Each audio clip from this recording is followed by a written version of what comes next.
স্বাগত ডিবিসি দেশের সংবাদে আপনাদের সাথে আছে আমি হিমাদ্রি রাহা। এবারে জানাবো খবরের বিস্তারিত।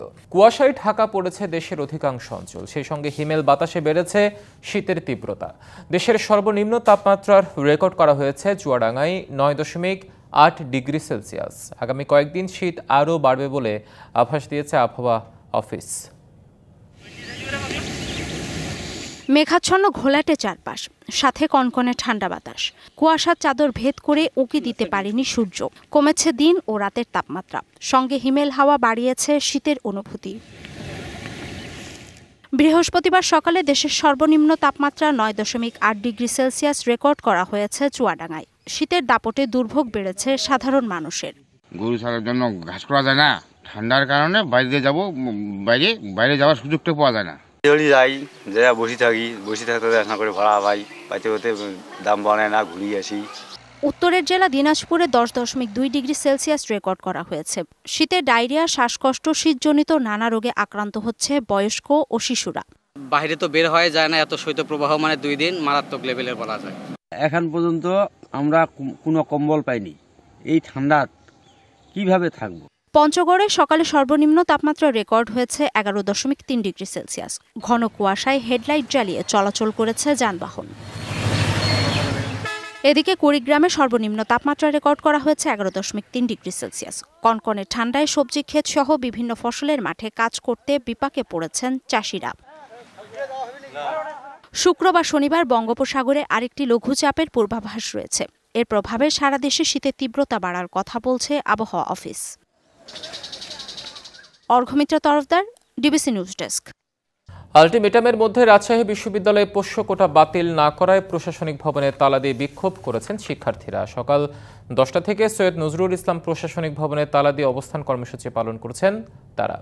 আগামী রবিবার থেকে ক্লাস বর্জনের ঘোষণাও দেয় শিক্ষার্থীরা। গতকাল এক জরুরি সভায় পোষ্য কোটা কমিয়ে 1% নির্ধারণের সিদ্ধান্ত নেয় বিশ্ববিদ্যালয় প্রশাসন। রাতে প্রেস ব্রিফিং করে সেটি প্রত্যাখ্যান করে শিক্ষার্থীরা। একই সঙ্গে আজ সকাল 10টার মধ্যে পোষ্য কোটা বাতিলের দাবি জানানো হয়, কিন্তু কোটা বাতিলের কোনো সিদ্ধান্ত না আসায় প্রশাসন ভবনে তালা দিয়ে অবস্থান করছেন আন্দোলনকারীরা।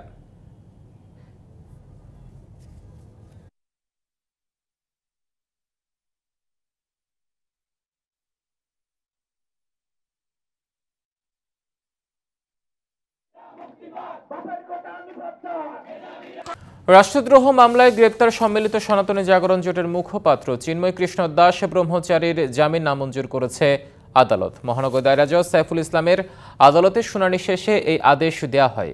তবে আদালতে হাজির করা হয়নি চিন্ময় কৃষ্ণকে। রাষ্ট্রদ্রোহ মামলায় বন্দী চিন্ময় কৃষ্ণ দাসের জামিন শুনানির জন্য 12 ডিসেম্বর আবেদন করলে তা নাকচ হয়। 31 অক্টোবরে চিন্ময়ের বিরুদ্ধে জাতীয় পতাকা অবমাননার অভিযোগে রাষ্ট্রদ্রোহ মামলা করেন ফিরোজ খান নামে এক বিএনপি নেতা। এরপর 25 নভেম্বর ঢাকা থেকে এই মামলায় গ্রেপ্তার করা হয় তাকে। পরদিন কারাগারে পাঠানো হয়। কারাগারে পাঠানোর সময় পুলিশের সাথে ত্রিমুখী সংঘর্ষে আইনজীবী আলিফকে কুপিয়ে ও পিটিয়ে হত্যা করে দুষ্কৃতকারীরা। গাজীপুরের শ্রীপুরে হাসিবুল ইসলাম নামের এক ওষুধ ব্যবসায়ীকে পিটিয়ে হত্যা করা হয়েছে। ঢাকা থেকে ফেরার পথে স্ত্রীসহ তিনি কিশোর গ্যাংয়ের কবলে পড়েন।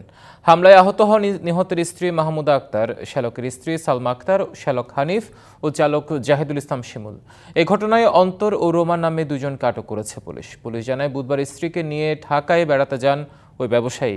রাত 2:30টার দিকে ফেরার পথে বাড়ির পাশে স্থানীয় রুবেল সহ 3 থেকে 4 কিশোর গতিরোধ করে। তর্ক বিতর্কের এক পর্যায়ে হাসিবুলের স্ত্রীকে চড় মারলে শুরু হয় মারামারি। এই সময় হাসিবুলকে পিটিয়ে গুরুতর আহত করে তারা। উদ্ধার করে শ্রীপুর উপজেলা স্বাস্থ্য কমপ্লেক্সে নিলে চিকিৎসক মৃত ঘোষণা করেন।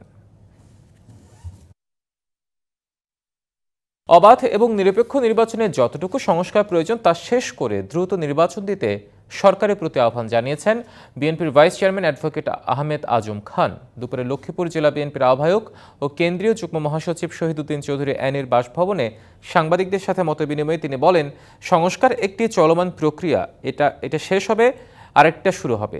তাই সংস্কার শেষ করে যারা নির্বাচনের কথা বলেন তারা ভোটে ভয় পায় না, নির্বাচনকে প্রলম্বিত করা পায় তারা চলছে বলে অভিযোগ তার। চট্টগ্রাম মেডিকেল কলেজ হাসপাতালে সক্রিয় শক্তিশালী সিন্ডিকেট, নার্স, কর্মচারী আর দালাল মিলে গড়ে উঠেছে অসাধু চক্র, যারা বিভিন্ন প্রাইভেট রোগী ভাগিয়ে নেওয়া থেকে শুরু করে ওষুধ চুরি সবকিছুর সাথে জড়িত। রোগীদের নির্দিষ্ট ফার্মেসিতে নিয়ে আদায় করছে গলা কাটা দাম। সব জেনে শুনেও নীরব মেডিকেল প্রশাসন। চট্টগ্রামের সবচেয়ে বড় এই হাসপাতালে সেবা নিতে আসেন বিভিন্ন জেলার হাজারো মানুষ। 1300 শয্যা রয়েছে এখানে, কিন্তু ভর্তি থাকেন 4 থেকে 5,000 রোগী। প্রয়োজনীয় জনবল না থাকায় সেবা দিতে হিমশিম খেতে হচ্ছে কর্তৃপক্ষকে। এই সুযোগে তৈরি হয়েছে অসাধু সিন্ডিকেট।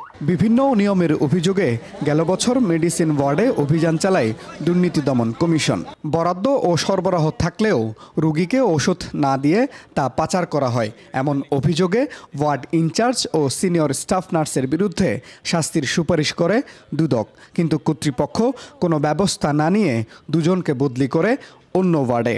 এই দুইটা আমি লিখছি, তো এগুলো আমি একটা জুনিয়র মেয়েকে দিয়ে লেখাইছিলাম। কিন্তু ওই প্রেসক্রিপশনেতে এই ওষুধটা নাই।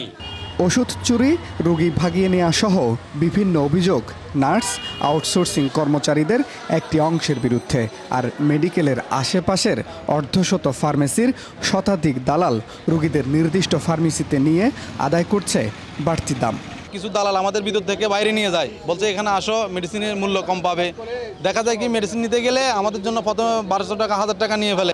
মেডিকেলের ওয়ার্ডের সামনেই একজন রোগীর ব্যবস্থাপত্র দেখছে দুজন। ক্যামেরা দেখেই সরে যান তারা। আমি যখন ওষুধের জন্য উনি কি কিছু আমার হাত ধরছে, তাকে এখানে ডাক্তারের দোকান আছে। অভিযোগ আছে রোগী ভাগিয়ে নেওয়ার জন্য দালালদের দেওয়া হয় কমিশন। প্রায় 300 থেকে 400 দালাল এই বছর ধরা হয়। নার্স, তারপর হচ্ছে কর্মচারী যারা, যখন আমার কাছে এটা রিপোর্ট হয়, তখন আমার কাছে যদি এটা এভিডেন্স আকারে আসে, তখন আমি সাথে সাথে এদেরকে পানিশমেন্ট দিই। আইনি সীমাবদ্ধতায় দালালরা জরিমানা ও সাজা ভোগের পর আবারও একই অপরাধে জড়াচ্ছে। দালাল কিন্তু কেউ পরিচয় বহন করে না, তার অ্যাক্টিভিটিসের মাধ্যমে প্রমাণ হয়। সুতরাং এইভাবে তালিকা করে ওইভাবে কাজ করা হয়নি। তবে অন স্পটে যাদেরকে আমরা এই ঘটনার সাথে সম্পৃক্ততা পেয়েছি তাদেরকে কিন্তু আমরা গ্রেপ্তার করেছি। ওষুধ ও অন্যান্য চিকিৎসা উপকরণ চুরির অভিযোগে গত বছর গ্রেপ্তার করা হয় 95 জনকে। Mujibul Haque, DBC news, Chittagong. DBC দেশের সংবাদ এই ছিল এখনকার মতো। ডিবিসি নিউজের সংবাদগুলো পড়তে ভিজিট করুন dbcnews.tv আর ভিজিট করুন ডিবিসি নিউজের ফেসবুক পেজ এবং ইউটিউব চ্যানেল।